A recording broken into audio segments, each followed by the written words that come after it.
Somalia में इस वक्त एक बहरी जहाज़ में फंसे हुए 11 पाकिस्तानी मदद के मुंतज़िर हैं और उसमें से एक वॉइस नोट तो ऐसा है जो दिल दहला देता है। जब एक शख्स ने अपने वालिद को पैगाम में ये बताया कि हमें समुद्री लुटेरों ने रोक लिया है और अब वो हमें मारने के लिए लेकर जा रहे हैं, जिसमें उसने बाप से माफ़ी मांगी, अपने बच्चों को उनका ख्याल रखने के लिए कहा।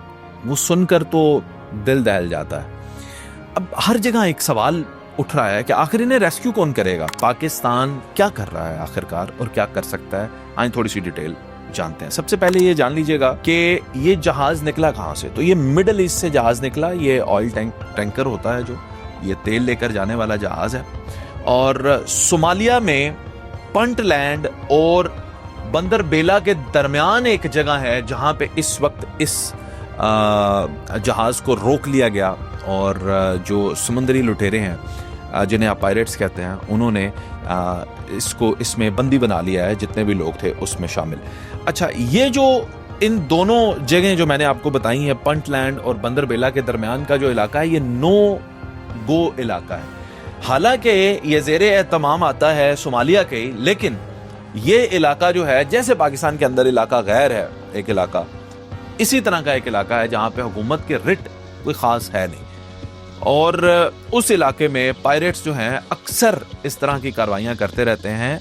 साल 2024 में भी इन्होंने इसी तरह एक ऑयल टैंकर गल्फ से ही आया हुआ जो है वो रोका था और उसके अंदर पाकिस्तानियों की भी काफ़ी तादाद थी, इंडियंस भी थे, जिसको इंडियन नेवी ने फिर रेस्क्यू किया था और उसमें पाकिस्तानी भी थे जिनको रेस्क्यू किया गया था। अच्छा, अब आ जाएं कि ये जहाज़ जो है इसको अब रेस्क्यू करने के लिए कौन जा सकता है, कौन एक्शन ले सकता है, क्या हो रहा है इस वक्त। जिस ऑयल टैंकर का नाम ऑनर 25 है, जो इस वक्त नो गो एरिया के अंदर लुटेरों के कब्जे में है, इस पे पाकिस्तान की नेवी भी जो है वो एक्शन ले सकती है और बड़ी दफ़ा खलीज के अंदर इन पानियों में पाकिस्तान की नेवी जो है वो पायरेट्स के खिलाफ एक्शन करती रहती है और ऐसे ऑपरेशंस में जो हिस्सा लेते हैं वो SSGN होते हैं, यानी कमांडोज नेवी के जो होते हैं वो इस ऑपरेशन में हिस्सा लेते हैं। लेकिन इसके लिए चाहिए ये होता है आपको कि जिस मुल्क के अंदर आपने ऑपरेशन करना है उस मुल्क की ज़ाहिर आपको परमिशन चाहिए होती है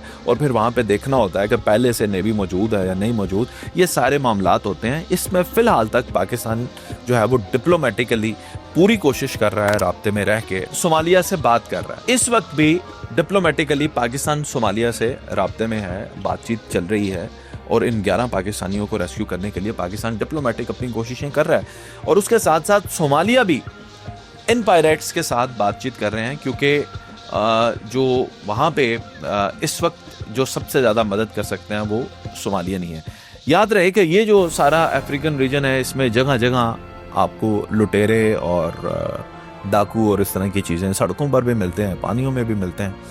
लेकिन अब इसमें जो पूरी दुनिया की नज़र है वो आपने याद रखना है कि 11 पाकिस्तानियों पर ज़रूर है। उसकी वजह यह है कि पाकिस्तान के ये 11 शहरी हैं। पाकिस्तान एक न्यूक्लियर स्टेट है, पूरी दुनिया के अंदर पाकिस्तान का एक नाम है और 11 पाकिस्तानियों के साथ अगर कुछ होता है तो ये नो गो एरिया जो है ये काफ़ी ख़तरे में आ सकता है। और इस वक्त हमने जो है वो दुआ भी करनी है और ये तवक्को रख सकते हैं हम कि जल्दी ये 11 पाकिस्तानी जो हैं वो अपने घर में वापस होंगे इंशाअल्लाह।